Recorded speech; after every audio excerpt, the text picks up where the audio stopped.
Halo semuanya.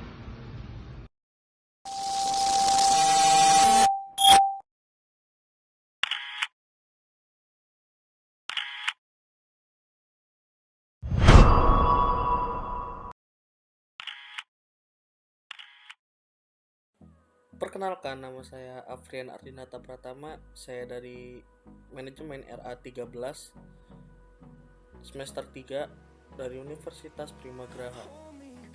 Dan saya akan membawakan materi kepemimpinan bisnis dari semester 1 hingga pertengahan semester ini. Oke, yang pertama ada perkembangan manajemen kepemimpinan. Manajemen kepemimpinan telah mengalami evaluasi signifikan sepanjang sejarah, dari era klasik hingga digital. Konsep kepemimpinan terus berkembang. Perjalanan ini mencerminkan perubahan dalam pemahaman tentang produktivitas, motivasi, dan efektivitas organisasi. Era klasik awal perkembangan. Yang pertama, fokus pada produktivitas. Kepemimpinan terlihat sebagai alat untuk meningkatkan efisiensi dan produktivitas melalui metode sistematis. Yang kedua, pendekatan mekanis. Organisasi dipandang sebagai mesin dengan pemimpin sebagai pengendali utama proses kerja. Yang ketiga, pengembangan teori. Munculnya teori-teori awal manajemen yang menekankan struktur dan kontrol dalam organisasi. Berikutnya ada teori manajemen ilmiah. Yang pertama, efisiensi kerja. Taylor memperkenalkan pengukuran kerja untuk meningkatkan efisiensi produksi. Metode ini revolusioner pada masanya. Yang kedua, standarisasi. Penekanan pada aturan dan prosedur kerja yang ketat untuk memaksimalkan output. Yang ketiga, kepemimpinan sebagai kontrol. Pemimpin dianggap sebagai pengawas yang memastikan kepatuhan terhadap standar yang ditetapkan. Yang berikutnya ada teori administrasi. Prinsip administrasi, Fayol mengembangkan prinsip-prinsip manajemen yang masih relevan hingga saat ini. Ia menekankan perencanaan, pengorganisasian, pengarahan, dan pengendalian. Berikutnya ada peran kepemimpinan. Pemimpin bertugas mengordinasikan fungsi-fungsi manajemen. Fokusnya adalah mencapai tujuan organisasi secara efektif dan efisien. Hierarki organisasi. Fayol memperkenalkan konsep struktur organisasi yang jelas. Ini menjadi dasar bagi pengembang teori organisasi modern. Berikutnya ada era hubungan manusia. Yang pertama, penelitian Hawthorne. Elton Mayo menemukan pentingnya faktor sosial dalam produktivitas. Ini mengubah paradigma manajemen. 2. Teori X dan Y. McGregor mengkategorikan karyawan berdasarkan motivasi. Ini mempengaruhi pendekatan kepemimpinan yang dipilih. Yang ketiga, fokus pada kesejahteraan. Perhatian terhadap kondisi kerja dan hubungan interpersonal meningkat, kepemimpinan menjadi lebih humanis. Berikutnya ada pendekatan kontingensi. Teori, fokus, implikasi kepemimpinan. Fiedler, situasi, gaya disesuaikan dengan kondisi. Black and Moulton, Great Managerial, keseimbangan perhatian pada tugas dan orang. Pat and Goal, motivasi pengikut, pemimpin yang membantu mencapai tujuan. Era digital dan masa depan, kepemimpinan digital. Pemahaman teknologi menjadi krusial. Pemimpin harus adaptif terhadap perubahan cepat di era digital. Kepemimpinan agile. Fokus pada fleksibilitas dan respons cepat. Struktur organisasi menjadi lebih datar dan dinamis. Kolaborasi modern atau kolaborasi global. Kemampuan memimpin tim virtual menjadi penting. Pemimpin harus mengelola diversitas budaya dan zona waktu. Berikutnya ada inovasi berkelanjutan. Pemimpin dituntut mendorong inovasi terus-menerus. Pembelajaran seumur hidup menjadi kunci keberhasilan kepemimpinan. Berikutnya ada kepemimpinan modern, transformasional. Menginspirasi pengikut untuk tujuan lebih besar, fokus pada perubahan dan inovasi. Transisional, menekankan pertukaran antara pemimpin dan pengikut berbasis pada reward dan punishment. Yang berikutnya ada visioner, menciptakan visi masa depan yang menarik, memotivasi melalui gambaran masa depan yang jelas. Berikutnya ada pelayanan, fokus pada kesejahteraan pengikut, memprioritas kebutuhan tim di atas diri sendiri. Kesimpulan, masa depan manajemen kepemimpinan. Era fokus utama dampak pada kepemimpinan. Klasik, efisiensi dan kontrol, pendekatan mekanistik. Hubungan manusia, kesejahteraan karyawan, pemahaman aspek sosial, kontingensi, fleksibilitas, dan adaptasi situasional. Modern, inspirasi dan pengembangan, fokus pada potensi manusia. Digital, inovasi dan agilitas, kepemimpinan transformatif. Materi berikutnya ada model dan teori kepemimpinan. Bagaimana pengaruh gaya kepemimpinan terhadap motivasi kerja pegawai? Seberapa besar peran kepemimpinan dalam mencapai tujuan organisasi? Pengertian dan model teori kepemimpinan. Model kepemimpinan merujuk pada cara atau norma perilaku yang digunakan oleh seorang pemimpin untuk mempengaruhi dan mengarahkan orang lain.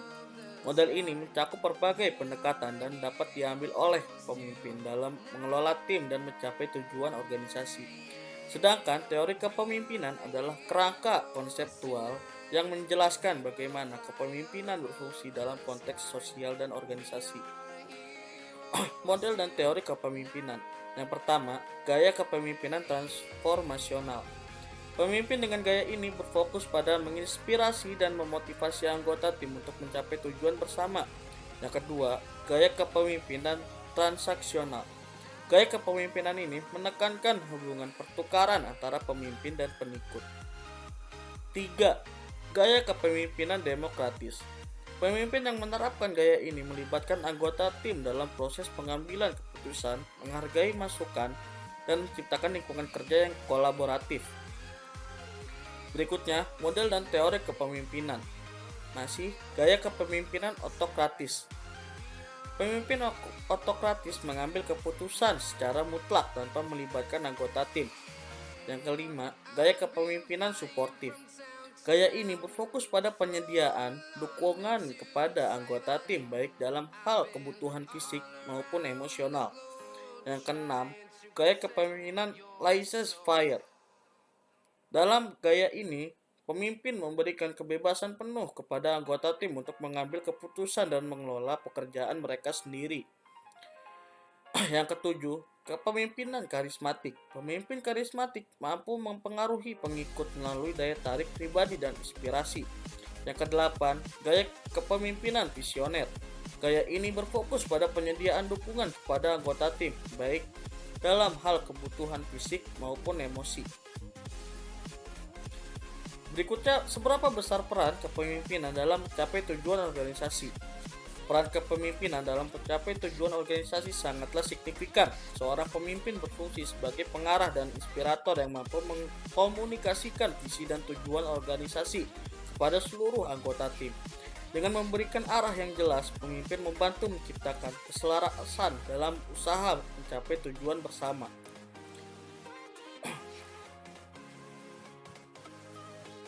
Oke, materi berikutnya itu adalah konseptual kepemimpinan bisnis. Pengertian konseptual kepemimpinan bisnis yaitu kemampuan manajemen perusahaan untuk menetapkan dan mencapai tujuan yang menantang. Kepemimpinan bisnis juga mencakup memberikan arahan bagi perusahaan, menawarkan visi untuk diusahakan, membentuk budaya, mengungguli pesaing, menginspirasi orang lain untuk bekerja pada tingkat setinggi mungkin. Yang berikutnya, teori kepemimpinan. Teori kepemimpinan memberikan landasan pemahaman tentang bagaimana pemimpin dapat mempengaruhi dan mengarahkan tim. Teori sifat mengidentifikasi karakteristik, sementara teori perilaku menekankan bahwa kepemimpinan dapat dikembangkan. Teori situasional mengajarkan fleksibilitas dalam memimpin.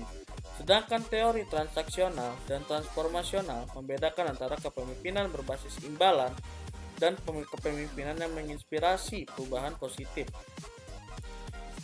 Teori kepemimpinan 1. Teori sifat berfokus pada karakteristik bawaan pemimpin seperti kepercayaan diri dan ketegasan. Yang kedua, teori perilaku menekankan bahwa kepemimpinan dapat dipelajari melalui tindakan yang terfokus pada tugas dan hubungan. Yang ketiga, teori situasional menyatakan bahwa gaya kepemimpinan harus disesuaikan dengan situasi dan kebutuhan tim. Yang berikutnya, gaya kepemimpinan. Gaya kepemimpinan yang efektif bergantung pada situasi dan kebutuhan organisasi. Kepemimpinan otokratis dapat efektif dalam situasi krisis, Sementara gaya partisipatif mendorong keterlibatan tim, sedangkan kepemimpinan transformasional berfokus pada inspirasi dan pengembangan individu. Pemimpin yang efektif mampu beradaptasi dan menerapkan gaya yang sesuai untuk mengoptimalkan kinerja tim. Gaya kepemimpinan. Ada beberapa jenis gaya kepemimpinan. Contohnya, otokratis, pengambilan keputusan pusat pada pemimpin. Yang kedua, partisipatif, melibatkan anggota tim dalam pengambilan keputusan. Yang ketiga, transformasional, menginspirasi tim untuk mencapai potensi terbaik. Gaya kepemimpinan yang efektif bergantung pada situasi. Peran kepemimpinan dalam manajemen.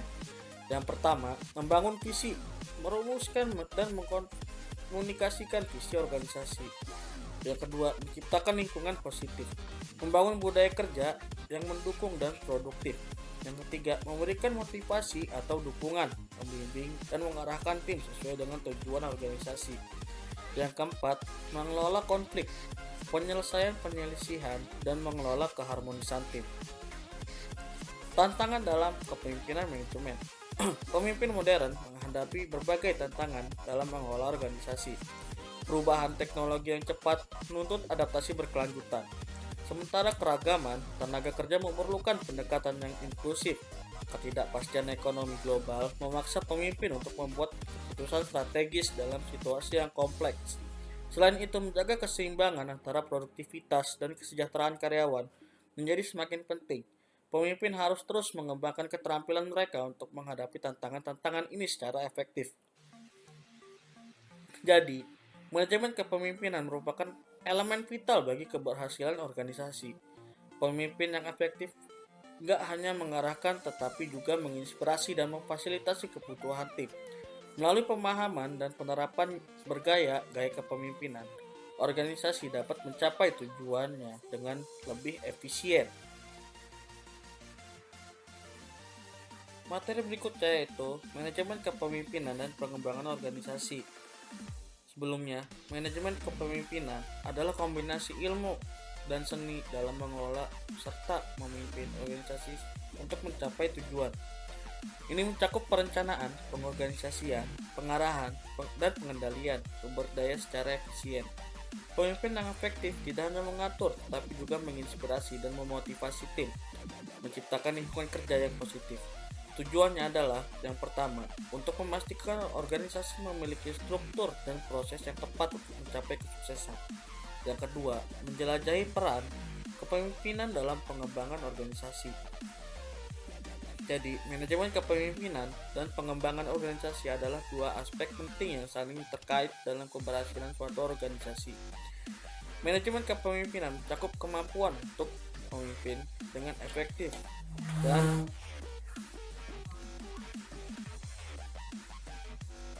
dan efisien dengan menginspirasi, memotivasi, dan mengembangkan potensi anggota tim. Manajemen kepemimpinan yang baik dapat menciptakan lingkungan kerja yang produktif dan harmonis. Pengembangan organisasi mencakup memastikan bahwa perusahaan memiliki struktur dan proses yang diperlukan untuk mendukung pertumbuhannya. Pengembangan organisasi sangat penting bagi perusahaan manapun yang ingin meningkatkan operasinya. Dan beberapa poin penting. Yang pertama yaitu pentingnya menciptakan lingkungan kerja yang produktif, motivasi dan keselarasan tim. 2. Menentukan arah organisasi. Pengembangan organisasi memastikan struktur dan proses yang diperlukan. Jenis gaya kepemimpinan. Yang pertama, transaksional, berdasarkan penghargaan dan konsekuensi. Yang kedua, transformasional, beradaptasi dengan perubahan, menginspirasi pertumbuhan tim. Yang ketiga, wibawa, fokus hubungan antara pemimpin dan karyawan. Yang keempat, demokratif, pengambilan keputusan yang inklusif. Yang berikutnya ada kepemimpinan strategis dalam manajemen.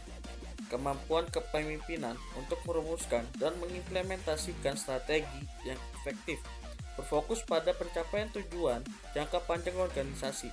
Ini mencakup pengembangan visi dan misi, adaptasi terhadap perubahan lingkungan, serta pengelolaan resiko. Pemimpin strategis juga harus mampu memotivasi dan melibatkan karyawan, menciptakan budaya inovasi, serta mengarahkan sumber daya secara efisien. untuk mencapai hasil yang diinginkan. Karakteristik, fleksibilitas dan adaptabilitas dalam situasi beresiko tinggi. Contohnya yaitu beradaptasi dengan kerja jarak jauh selama COVID-19 atau work from home. Faktor-faktor mempengaruhi pengembangan kepemimpinan. Yang pertama, teknologi. Pentingnya AI dan pembelajaran mesin AI. Yang kedua, keanekaragaman. Kebutuhan akan keberagaman dalam kepemimpinan. Yang ketiga, meningkatkan keberlanjutan, peran kesadaran diri dan pengembangan keterampilan. Yang berikutnya, pentingnya kepemimpinan dalam berorganisasi. Yang pertama, manfaat utamanya yaitu membangun tim yang kuat, mendorong motivasi, mendukung pengambilan keputusan. Yang kedua, peran pemimpin menginspirasi tim dan mendorong inovasi. Yang berikutnya ada pengembangan kepemimpinan dan pertumbuhan organisasi. Menetapkan arah, pemimpin menentukan visi dan arah. Keputusan strategis, pemimpin harus efektif mengantisipasi tantangan dan membuat keputusan yang tepat. Motivasi karyawan yang terlibat berkontribusi lebih banyak. Yang berikutnya, pengaruh kepemimpinan terhadap komitmen organisasi. Jenis komitmen, efektif, normatif, dan berkelanjutan. Manfaatnya adalah komitmen tinggi meningkatkan produktivitas, menurunkan pergantian karyawan. Jadi, pentingnya kepemimpinan dalam mengarahkan dan memotivasi anggota untuk mencapai tujuan bersama. Pemimpin harus baik dan sikap terbuka terhadap masukan untuk menciptakan lingkungan kerja yang produktif. Selain itu, pengembangan kaderisasi dalam organisasi sangat penting untuk memastikan keberlangsungan kepemimpinan di masa depan.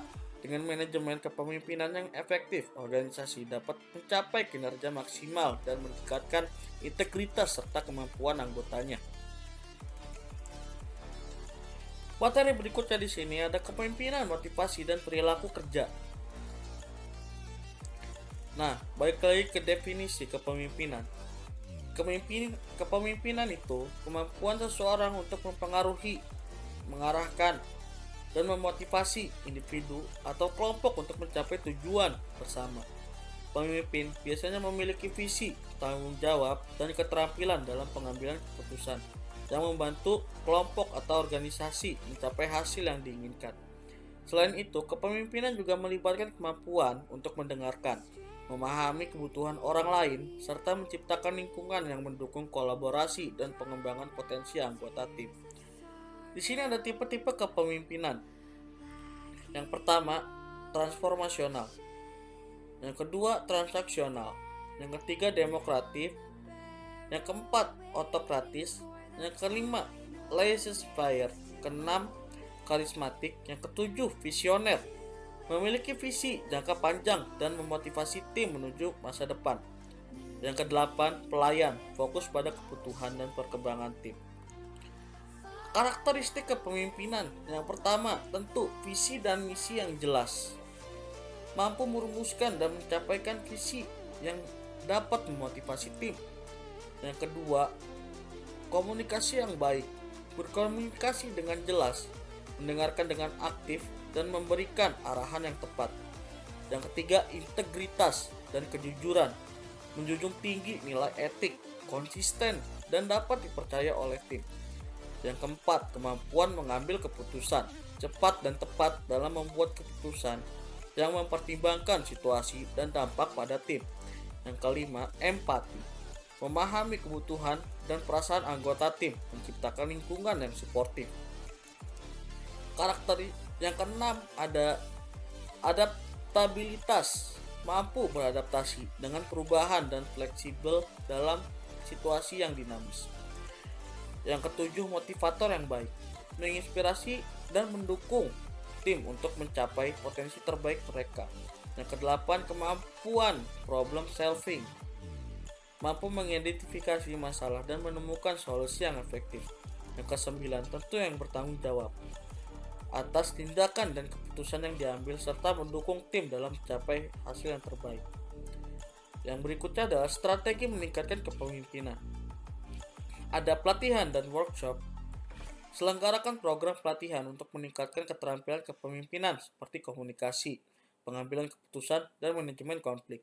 Yang berikutnya ada monitoring dan coaching. Implementasikan program mentoring di mana pemimpin senior harus membimbing pemimpin junior untuk mengembangkan keterampilan dan potensi mereka.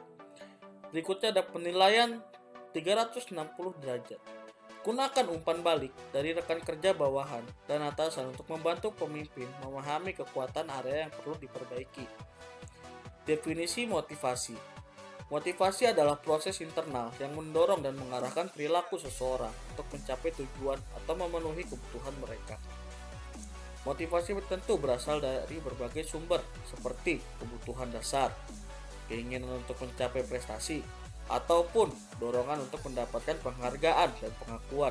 Dalam konteks organisasi, motivasi berperan sangat penting dalam menentukan tingkat kinerja, produktivitas, dan kepuasan kerja karyawan. Teori motivasi kepemimpinan. Yang pertama, Maslow. Motivasi berdasarkan hierarki kebutuhan dari kebutuhan dasar hingga aktualisasi diri. Herzberg. Ada faktor motivasi, pencapaian pengakuan yang meningkatkan kepuasan, dan faktor higien, gaji, kondisi kerja yang mencegah ketidakpuasan. Yang ketiga ada Viro. Motivasi ditentukan oleh ekspektasi bahwa usaha akan menghasilkan kinerja yang diinginkan. Peran motivasi. Yang pertama, meningkatkan produktivitas karyawan yang termotivasi bekerja lebih efektif dan efisien. Meningkatkan produktivitas sang organisasi. Yang kedua, mendorong komitmen. Motivasi yang baik membuat karyawan lebih loyal dan berkomitmen terhadap tujuan organisasi. Yang ketiga, mengurangi turnover. Karyawan yang merasa dihargai dan termotivasi cenderung lebih betah sehingga mengurangi tingkat pengunduran diri. Yang keempat, menciptakan lingkungan positif. Motivasi yang tepat membangun budaya kerja yang positif di mana karyawan saling mendukung. Yang kelima, meningkatkan kreativitas dan inovasi. Motivasi yang baik memicu kreativitas, mendorong ide-ide baru, dan membantu organisasi berinovasi. Yang berikutnya ada strategi meningkatkan motivasi. Penghargaan dan pengakuan. Buat program penghargaan untuk menghargai pencapaian karyawan, baik secara individu maupun tim. Berikutnya ada fleksibilitas kerja. Berikan fleksibilitas dalam jam-jam tertentu dan lokasi kerja untuk meningkatkan keseimbangan kerja hidup karyawan. Yang berikutnya, pengembangan karir. Tawarkan peluang pengembangan karir seperti pelatihan lanjutan dan jalur promosi yang jelas. Yang berikutnya ada definisi perilaku kerja. Perilaku kerja adalah sikap atau tindakan cara seseorang dalam melaksanakan tugas dan tanggung jawab di tempat kerja. Ini mencakup bagaimana individu bekerja, berinteraksi dengan rekan kerja, menyelesaikan masalah, dan memenuhi target yang ditetapkan oleh organisasi. Perilaku kerja yang positif mencerminkan kedisiplinan, komitmen, kolaborasi, dan tanggung jawab, yang pada akhirnya berkontribusi pada produktivitas dan lingkungan kerja yang sehat. Yang berikutnya ada faktor yang mempengaruhi perilaku kerja. Yang pertama, motivasi.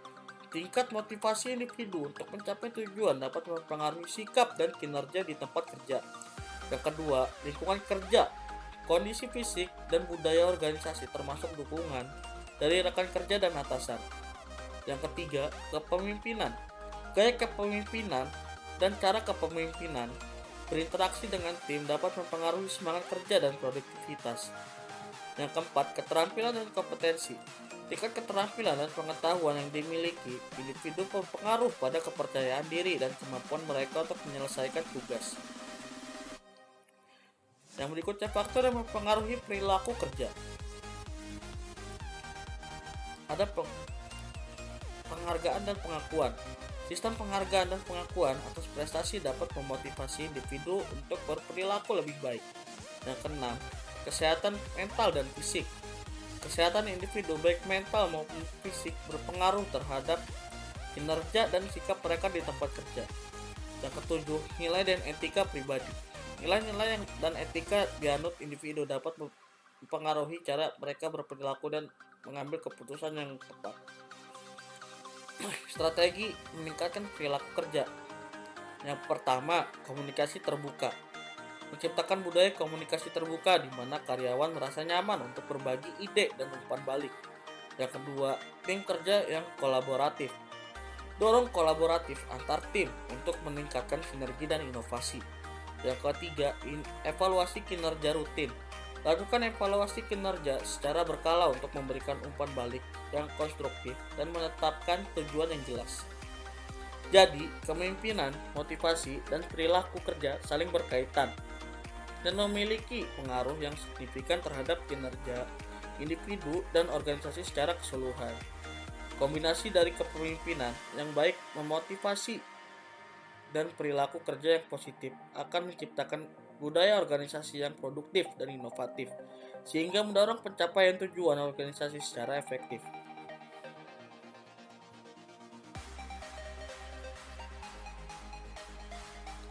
Oke, materi berikutnya di sini ada tren dan perspektif manajemen kepemimpinan. Latar belakang. Tren dan perspektif dalam manajemen kepemimpinan memunculkan sebagai respon terhadap perubahan dalam lingkungan bisnis dan organisasi. Secara keseluruhan, latar belakang tren dan perspektif dalam manajemen kepemimpinan mencerminkan perubahan dalam lingkungan bisnis dan organisasi, serta kebutuhan untuk pemimpin yang adaptif, kolaboratif, dan berfokus pada orang. Tujuannya adalah tentang tren dan perspektif dalam manajemen kepemimpinan untuk memberikan pemahaman yang komprehensif tentang pola dan arah pemikiran serta praktek yang muncul dalam bidang ini seiring waktu. Penulisan ini bertujuan untuk memberikan wawasan tentang faktor-faktor yang mendorong tren dan perspektif ini, serta dampaknya terhadap praktik kepemimpinan saat ini. Pengertian manajemen kepemimpinan adalah proses mengarahkan dan mengelola orang lain untuk mencapai tujuan. Organisasi ini melibatkan penggunaan berbagai teknik untuk memotivasi, menginspirasi, dan membimbing anggota tim untuk bekerja sama menuju tujuan. Pengertian tren dan perspektif. Tren mengacu pada pola atau arah pemikiran dan praktek yang muncul dalam bidang tertentu seiring waktu. Tren dapat mencakup pergeseran dalam cara orang berpikir tentang suatu topik atau perubahan dalam praktek dan strategi yang digunakan dalam bidang tertentu. Definisi tren dan perspektif manajemen kepemimpinan. Manajemen kepemimpinan adalah bidang yang berkembang dan berubah seiring waktu dengan berbagai tren dan perspektif muncul seiring berjalannya waktu. Beberapa tren dan perspektif utama dalam manajemen kepemimpinan berpusat pada orang, kepemimpinan adaptif, kolaboratif, berbasis nilai, dan kepemimpinan berbasis data. Faktor-faktor tren dan perspektif manajemen kepemimpinan. Beberapa faktor yang mendorong tren dan perspektif manajemen kepemimpinan termasuk 1. Perubahan dalam lingkungan bisnis dan organisasi. Saat organisasi semakin kompleks dan global, pemimpin harus mampu beradaptasi dengan cepat dan mengembangkan keterampilan dan strategi baru untuk berhasil. Yang kedua, pergeseran menuju budaya kerja kolaboratif dan berpusat pada orang. Saat organisasi semakin mengakui pentingnya kolaborasi dan keterlibatan karyawan dalam mencapai tujuan organisasi, tren dan perspektif dalam manajemen kepemimpinan telah berubah untuk mencerminkan pergeseran. Yang ketiga, teknologi dan digitalisasi. Teknologi digitalisasi telah memainkan peran dalam membentuk tren dan perspektif dalam permanajemen kepemimpinan karena memimpin semakin banyak menggunakan alat dan data digital untuk memimpin tim mereka dan membuat keputusan yang terinformasi. Yang keempat, kebutuhan untuk pemimpin yang adaptif, kolaboratif, dan berfokus pada orang. Suatu organisasi semakin menghadapi tantangan yang kompleks dan cepat berubah. Kebutuhan untuk memimpin dapat beradaptasi dengan cepat dan mengembangkan keterampilan dan strategi baru untuk berhasil telah menjadi faktor penting dalam membentuk tren dan perspektif dalam manajemen kepemimpinan. Yang berikutnya ada pengaruh tren dan perspektif manajemen kepemimpinan. Tren dan perspektif dalam manajemen kepemimpinan dapat memiliki dampak signifikan pada praktik dan strategi kepemimpinan saat ini. Contoh, tren menuju kepemimpinan lebih adaptif dan kolaboratif telah mendorong pemimpin untuk fokus pada pengembangan, membangun hubungan yang kuat dengan anggota tim, dan menciptakan lingkungan kerja positif dan produktif. Jadi, tren dan perspektif dalam manajemen kepemimpinan telah berubah seiring waktu sebagai respon terhadap perubahan dalam lingkungan bisnis dan organisasi. Saat organisasi semakin kompleks dan global, pemimpin harus mampu beradaptasi dengan cepat dan mengembangkan keterampilan dan strategi baru untuk berhasil. Oke, materi selanjutnya ada strategi kepemimpinan. Strategi kepemimpinan adalah metode atau rencana yang bertujuan untuk membawa perubahan dalam organisasi, mengimplementasikan strategi dengan kualitas kepemimpinan yang efektif, dan membuat karyawan memahami tujuan serta tanggung jawab yang dihadapi. Berikutnya ada komponen kepemimpinan strategi. Yang pertama, menentukan visi, misi, dan tujuan perusahaan. Yang kedua, mengembangkan sumber daya manusia atau SDM. Yang ketiga, mempertahankan kekuatan atau keunggulan perusahaan. Yang keempat, menekankan praktik etis. Yang kelima, membangun kontrol organisasi yang seimbang. Yang keenam, mempertahankan budaya organisasi yang efektif. Yang berikutnya ada jenis strategi kepemimpinan yang umum dikenal. Yang pertama, kepemimpinan transaksional. Fokus pada imbalan dan hukuman untuk memotivasi karyawan dengan menekankan pada pencapaian target dan aturan yang jelas. Yang kedua, kepemimpinan transformasional. Mendorong perubahan dengan menginspirasi dan memberdayakan karyawan untuk mencapai tujuan organisasi, serta membangun komitmen terhadap visi bersama. Yang ketiga, kepemimpinan karismatik. Mengandalkan daya tarik pribadi kepemimpinan untuk mempengaruhi dan memotivasi tim. Berikutnya ada ciri-ciri kepemimpinan strategi. Yang pertama, antisipatif. Yang kedua, pikiran terbuka. Yang ketiga, banyak ide. Yang keempat, membuat keputusan dengan cepat. Yang kelima, kemampuan diplomasi. Dan yang terakhir, tidak takut yang namanya kegagalan. Yang berikutnya kelebihan dan kekurangan. Tentu, kelebihannya adalah mendorong berpikir kritis dan objektif, dan meningkatkan kolaborasi antara departemen. Di samping ada kelebihan, tentu ada kekurangannya, yaitu tidak dapat memprediksi semua kemungkinan masa depan dan terlalu fokus pada masa depan, mengabaikan masalah saat ini. Jadi, strategi kepemimpinan yang efektif sangat penting untuk mencapai tujuan organisasi dan meningkatkan kinerja karyawan. Pemimpin harus mampu beradaptasi dengan perubahan dan mengembangkan kemampuan tim untuk mencapai hasil yang diinginkan. Nah, di sini saya akan menjelaskan semua yang saya pelajari tentang cara memimpin yang efektif dan langkah-langkah apa saja yang harus dilakukan seorang pemimpin untuk menginspirasi, memotivasi orang lain dalam mencapai tujuan bersama. Jadi, memimpin secara efektif itu seni dan ilmu mengamati orang lain untuk mencapai tujuan dengan cara efisien dan harmonis. Pemimpin yang efektif tidak hanya berfokus pada hasil, tetapi juga pada proses, hubungan interpersonal, dan pertumbuhan individu dalam tim. Dan ini adalah langkah-langkah yang perlu dilakukan seorang pemimpin untuk menginspirasi dan memotivasi orang lain. Yang pertama, memiliki visi yang jelas. Mengkomunikasikan tujuan dengan jelas, pemimpin harus memiliki visi yang jelas dan mampu menyampaikan tujuan organisasi atau tim dengan cara yang mudah dipahami oleh semua anggota. Yang kedua, memberikan teladan positif. Tentu harus menjadi panutan, karena pemimpin harus konsisten dengan nilai-nilai etika dan perilaku yang mereka harapkan dari tim. Yang ketiga, membangun hubungan yang kuat. Tentu dengan komunikasi terbuka, pemimpin harus menciptakan lingkungan di mana setiap orang merasa didengar dan dihargai. Yang keempat, memberdayakan anggota tim. Delegasi tugas memberikan kepercayaan kepada anggota tim untuk mengambil tanggung jawab dan meningkatkan rasa percaya diri mereka. Yang kelima, memberikan motivasi. mengakui pencapaian, memberikan penghargaan atau pengakuan atau usaha dan keberhasilan tim. Yang keenam, menciptakan lingkungan yang kolaboratif, mendorong kerjasama.